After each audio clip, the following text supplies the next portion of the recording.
नमस्कार, प्रणाम। आइए कुछ आज की बात होता है और बड़ा महत्वपूर्ण विषय है। आज बहुत महत्वपूर्ण है। जिस आशंका में, जिस भय में आज का वातावरण चल रहा है, आज का परिवेश चल रहा है, उसका निवारण किया जाए, शंकाएं दूर किया जाए। आइए, आज का विषय है, जैसा हम सब जानते हैं कि आज की तारीख है 17 मार्च 2026। पता ही आप सबको है, चैत्र का महीना है, कृष्ण पक्ष है, त्रयोदशी बीत चुका है, वर्तमान चल रहा है चतुर्दशी तिथि यानी 14वीं तिथि चल रहा है। फिर कल अमावस्या हो जाएगा, फिर ये महीना खत्म हो जाएगा, फिर तो नए साल की शुरुआत होगी विक्रम संवत्सर। खैर उसकी बातें करेंगे बाद में। धनिष्ठा नक्षत्र बीत चुका है, सवेरे ही था, बड़ा अर्ली मॉर्निंग तक था। वो था प्रातः 6:23। अभी वर्तमान में सतभिष नक्षत्र यानी चंद्रमा कुंभ राशि का है। सभी ग्रह मकर, कुंभ और मीन राशि में विद्यमान है और संभालने वाले ग्रह बड़े कमजोर हैं। संभालने में सबका योगदान तो होता ही है, पर शनि का बड़ा योगदान होता है। तो शनि हमारे यहाँ वायु का मालिक, और वायु को सबसे बलशाली कहा गया। भाई वायु बलवान सत्ता है कि बिना वायु को कोई गति पॉसिबल नहीं है। और वायु संवाहक है, सर्कुलेशन है। यही बात, जब भी कमजोर पड़ता है सर्कुलेशन बंद हो जाता है या दिक्कत हो जाती है, संबंधों में कम्युनिकेशन गड़बड़ हो जाता है, लोग अपने अपने में लीन हो जाते हैं। जो उदारता का, आदर्श का मानक होता है वो खत्म हो जाता है, मित्रता नाम मात्र की रह जाती है। एक ऐसा सिचुएशन वर्तमान में चल रहा है जो आप सब देख ही रहे हैं। फिर भी इसमें प्रोपगेंडा ज़्यादा होता है, प्रोपगेंडा से बचना है। आइए अब हम बात करते हैं उस विषय का जो महत्वपूर्ण विषय है। विषय जो वर्तमान का परिवेश चल रहा है मित्रों, वो ऐसा परिवेश चल रहा है कि जहाँ लोगों के मन में बड़ी आशंकाएं हैं, बड़ा भय है कि कहीं हम तीसरे विश्व युद्ध की तरफ तो नहीं बढ़ रहे हैं, ये थर्ड वर्ल्ड वार तो नहीं होने वाला है, तीसरा विश्व युद्ध तो नहीं होने वाला है, ऐसी स्थिति नहीं है। क्या ऐसा हो सकता है? क्या ऐसा होने वाला है? जरा पुराने युद्धों से, जब पहले वर्ल्ड वार हुआ है, जरा हम उसे इस पर डिस्कस कर लें, उन ग्रहों से एक तारतम्य में बिठाना कि ऐसा पॉसिबल है, ऐसा होने वाला है या ऐसा है वर्तमान में। आइए, जो सबसे पहले जो पहला विश्व युद्ध हुआ था वो कब हुआ था? 1914 में, 1914, 28 जुलाई 1914 को पहला वर्ल्ड वार शुरू हुआ था, है ना? और इसका समापन हुआ था 11 नवंबर 1918 को।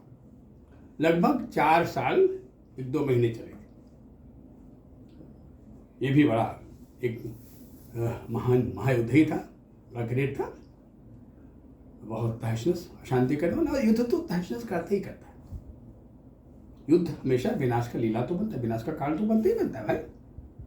ये शुरू हुआ था, ये 28 जुलाई को पैदा हुआ। तुमने 28 जुलाई मैंने वर्षा ऋतु, जब सूर्य नाम का ग्रह कर्क राशि में होता है, ये है 28 जुलाई के ग्रह, सूर्य कर्क में है।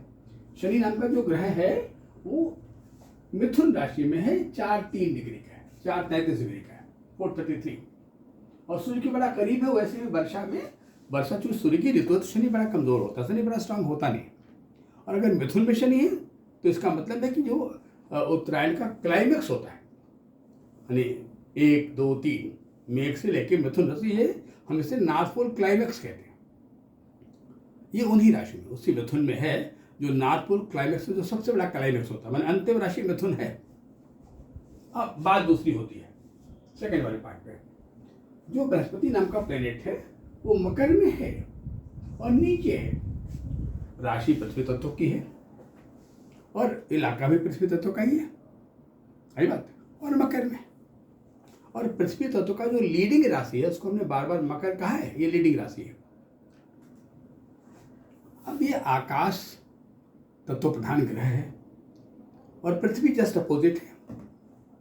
जब ये नीचे आ जाता है उस पार्ट पे, और जब तीव्रगामी होता है, द्रुतगामी होता है, तीव्र भागता है ना, अतिचारी कहा जाता है उसको, तो बड़ा हाहाकार मचा देता है, बड़ा तूफान मचा देता है। ये ऐसे ही हुआ था। ये 1914 में ये मकर में आया। युद्ध का समापन हुआ था ये जो पहला विश्व युद्ध था, जो समापन हुआ था इसका, वो कब हुआ था? 1918 में।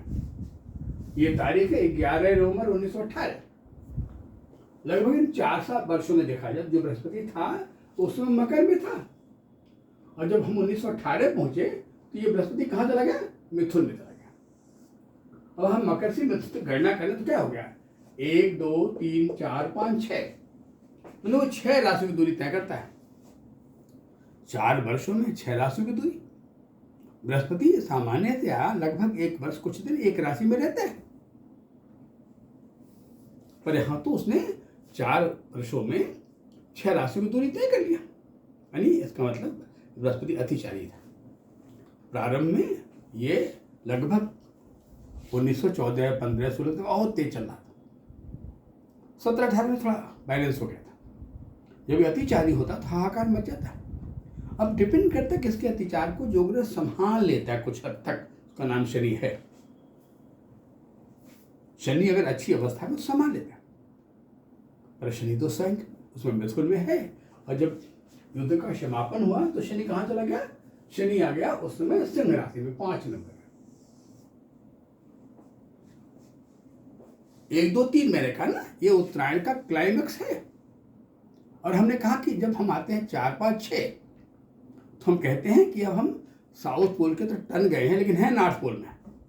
हम लिखते हैं ना, क्या लिखते हैं? लिखते हैं सौम्यायने, पर याम गोला अवलंबित सूर्य, माने सूर्य नाम का जो ग्रह है वो सौम्यायन की यात्रा में शुरू हो गया, पर है भी उत्तरी गोल की तरफ ही है।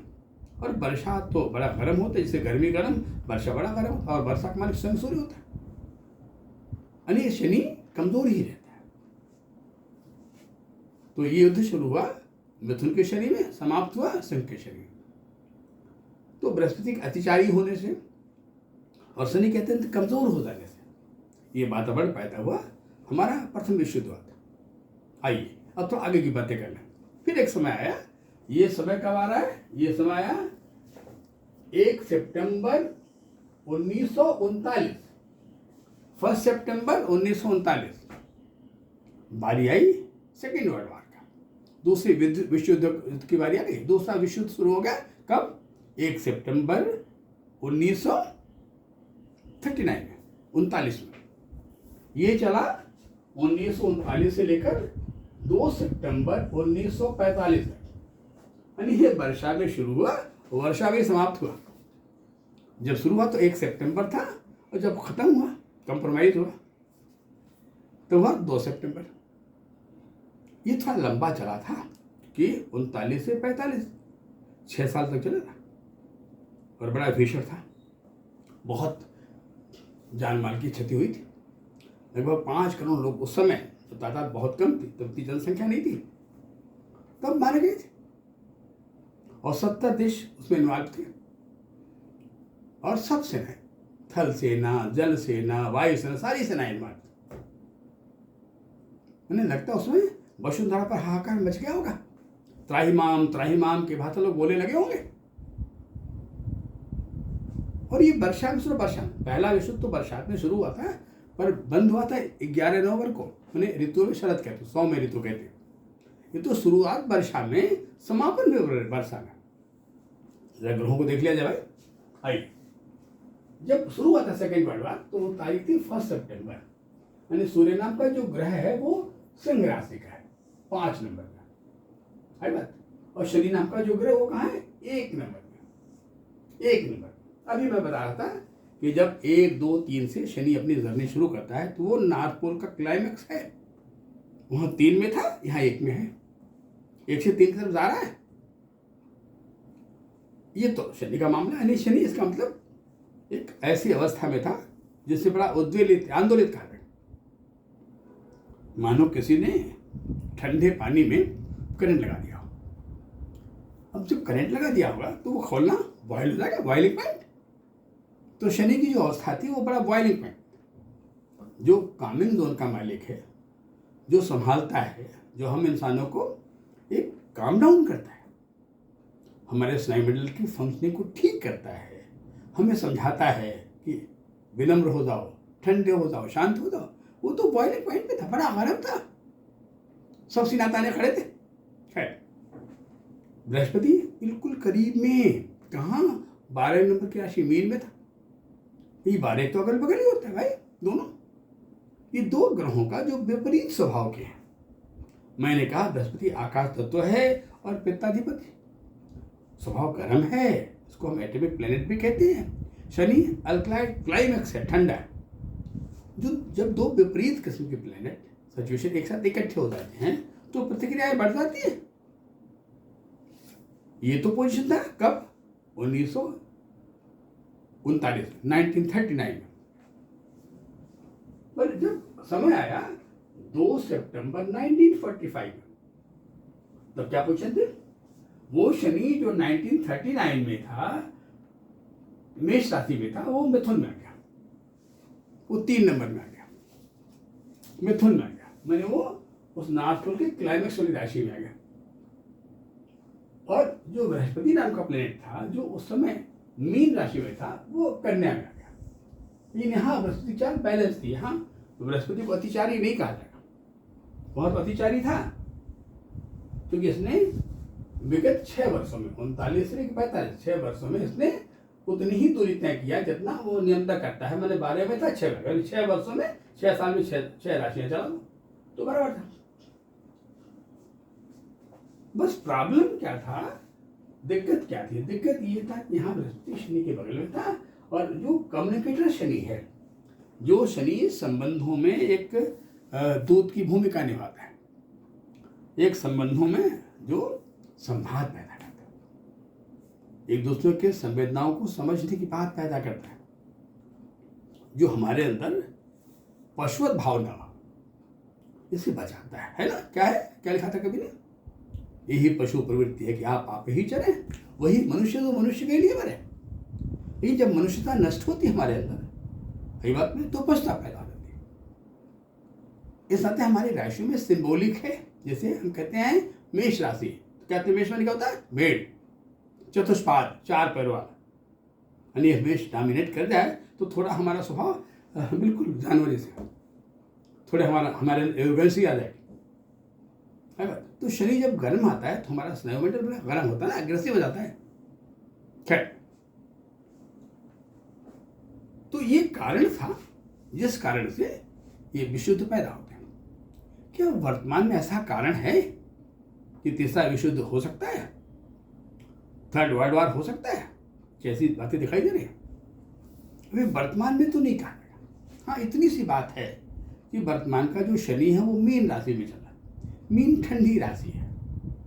मीन का शनि उद्वेलित नहीं होता है, थोड़ा कमजोर बनाता है, वीक बनाता है, क्योंकि ठंडा है, ठंडे में, लेकिन वो उद्वेलित नहीं होता है। लेकिन जो बृहस्पति वो मिथुन राशि में चल रहा है वर्तमान में, और 2025 से 26 के बीच बृहस्पति का अतिचार रहा है। याद होगा पिछले साल मई के महीने में बृहस्पति नाम का ग्रह वृष राशि में था, मई में परिवर्तन हुआ, कहाँ गया, मिथुन में आ गया। फिर आते आते जब अक्टूबर का महीना आया तो बृहस्पति कहाँ गया, जुलाई में, बड़ा तेज भाग लगा, फिर वो कर्क में आ गया। फिर जब दिसंबर का फर्स्ट वीक आया 25 में, तो वो रिवर्स हो गया, मैंने वक्री होते होते फिर मिथुन में आ गया। मैंने एक वर्ष में 3 राशियों की दूरी तय किया, वृष राशि, मिथुन राशि, कर्क राशि। अभी युद्ध का हालात तो पैदा कर देता है, आंदोलन तो खड़ा कर देता है, और तब से कई सारे आंदोलन खड़े हो गए। पिछले दिनों आपने नेपाल में देखा होगा कितना आंदोलित था नेपाल, सत्ता का परिवर्तन हो गया। आसपास देशों में आपने देखा होगा बड़े लंबे युद्ध चल रहा ना, इजराइल, यूक्रेन, रशिया, सब इनके चल रहे हैं। और भी वर्तमान में भी देखा जाए तो कई देश इन्वॉल्व हो गए, यूएसए है, इजराइल है, इराक है, ईरान है, पाकिस्तान है, अफगानिस्तान है, वही बात है। और युद्ध के कई सारे इलाके तो बड़े सफर कर रहे हैं आज की तारीख में। मैंने वर्तमान में भी ये युद्ध की अवस्था तो है और कई देश इन्वॉल्व है, पर ये अवस्था इतनी बड़ी नहीं हो पाएगी जिसे विश्व युद्ध कर दिया जाए या विश्व युद्ध का दर्जा दिया जाए। उतनी भयानक नहीं कहते, खराब तो है, युद्ध तो खराब ही होता है, युद्ध कभी तारीफ का विषय नहीं होता। युद्ध जब भी आता है विध्वंस करता है, युद्ध जब भी आता है लहू बहाता है। युद्ध जब भी आता है संपत्तियों को नष्ट करता है, संप्रभुता नष्ट करता है। बहुत से अस्तित्व युद्ध में खत्म हो जाते हैं। देशों का अस्तित्व, व्यक्तियों का अस्तित्व, व्यक्तित्वों का अस्तित्व खत्म हो जाता है। अच्छा है कोई मानवता का संदेश वाहक बन जाए और युद्ध शांति में तब्दील हो जाए, पर युद्ध आज की बात नहीं है, अतीत की बात है, युगों की बात है। युद्ध ही इतिहास होता है। जब हम इतिहास पढ़ते हैं तो युद्ध पढ़ते हैं तो फला फला पानीपत युद्ध, फला फला फला फला फला, और इतना ही नहीं, अगर हम देखें तो त्रेता में, द्वापर में भी युद्ध हुआ है। राम रावण युद्ध ले लिया, बहुत तेज था। महाभारत ले लिया, युद्ध ही तो था। तो युद्ध तो रहा है, युद्ध चलता रहता है। और ऐसा कहते हैं भाई जीवन क्या है, एक संघर्ष पथ है, एक संघर्ष है जीवन, एक चैलेंज है जीवन। कुछ इतने भाई, जीवन तो एक यात्रा है, चलते रहते। कुछ गति नीति है, धारण करते हैं हम भोग के लिए, अच्छा बुरा भोग करने के लिए। अलग अलग सोच है, विचार है, दर्शन है, लॉजिक्स है, अलग अलग आइडियोलॉजी है। इस तरह मानव दर्शन भी डिफरेंट बटा हुआ ना। खैर, कहने का था तो वर्तमान जो परिवेश है ये अच्छा तो नहीं है, पर अभी विश्व तो नहीं है, लेकिन जो हालात ग्रहों का दिखाई दे रहा है, इसे देखते हुए आने वाले 2-3 वर्षों में ये हालात बनते दिखाई दे रहे हैं। जब शनि मेष राशि से, मीन राशि से निकलकर मेष में जाएगा। अभी तो पिछले साल ये मीन में आया और वर्तमान में मीन में चल रहा है, और 1-1.5 साल तक मीन में रहेगा, फिर मेष में जाएगा। यानी जब 2028-29 में हम पहुंचेंगे तो मे भी शायद एक स्थिति आएगा कहीं ऐसी नौबत ना जाए बुरा। और बृहस्पति भी अपने परिवर्तन क्रम में चलते चलते उधर ही पहुंचेगा, क्योंकि जब मिथुन में कोई ग्रह होता है तो बड़ा आक्रामक होता है। बृहस्पति तो गर्म है, और ये मिथुन राशि में बड़े गर्म होती है अंत। तो अभी जो वर्तमान परिवेश है वो बड़ा शांतिपूर्ण नहीं है। युद्ध में हम शामिल नहीं, युद्ध से हमारे देश पसंद नहीं है, लेकिन हम भी तो इस दुनिया के हिस्सा है। हमें ग्लोबल के एक मेंबर है भाई। देशों से आपस में व्यापार होता है, आयात निर्यात होता है, ट्रांसपोर्टेशन होता है। उनके जहाज हमारे यहाँ, हमारे जहाज उनके यहाँ, सही बात। वो पानी वाले जहाज आसमान के जहाज, तो इसका असर तो पड़ता है कि ट्रांसपोर्टेशन बंद हो जाएगा तो महंगाई बढ़ जाएगी, और महंगाई बढ़ेगी तो फिर लोगों में हाहाकार मच जाता है, क्योंकि भूख तो जीवन की पहली आवश्यकता है। ये रोटी कपड़ा मकान बड़ा कॉमन सी बात है ना। खैर, विषय बड़ा लंबा है और आगे भी इसकी चर्चा करेंगे हम लोग। हम विराम देते हैं इस विषय के पर, कल और बातें करेंगे। तब तक के लिए विदा लेते हैं। नमस्कार, प्रणाम।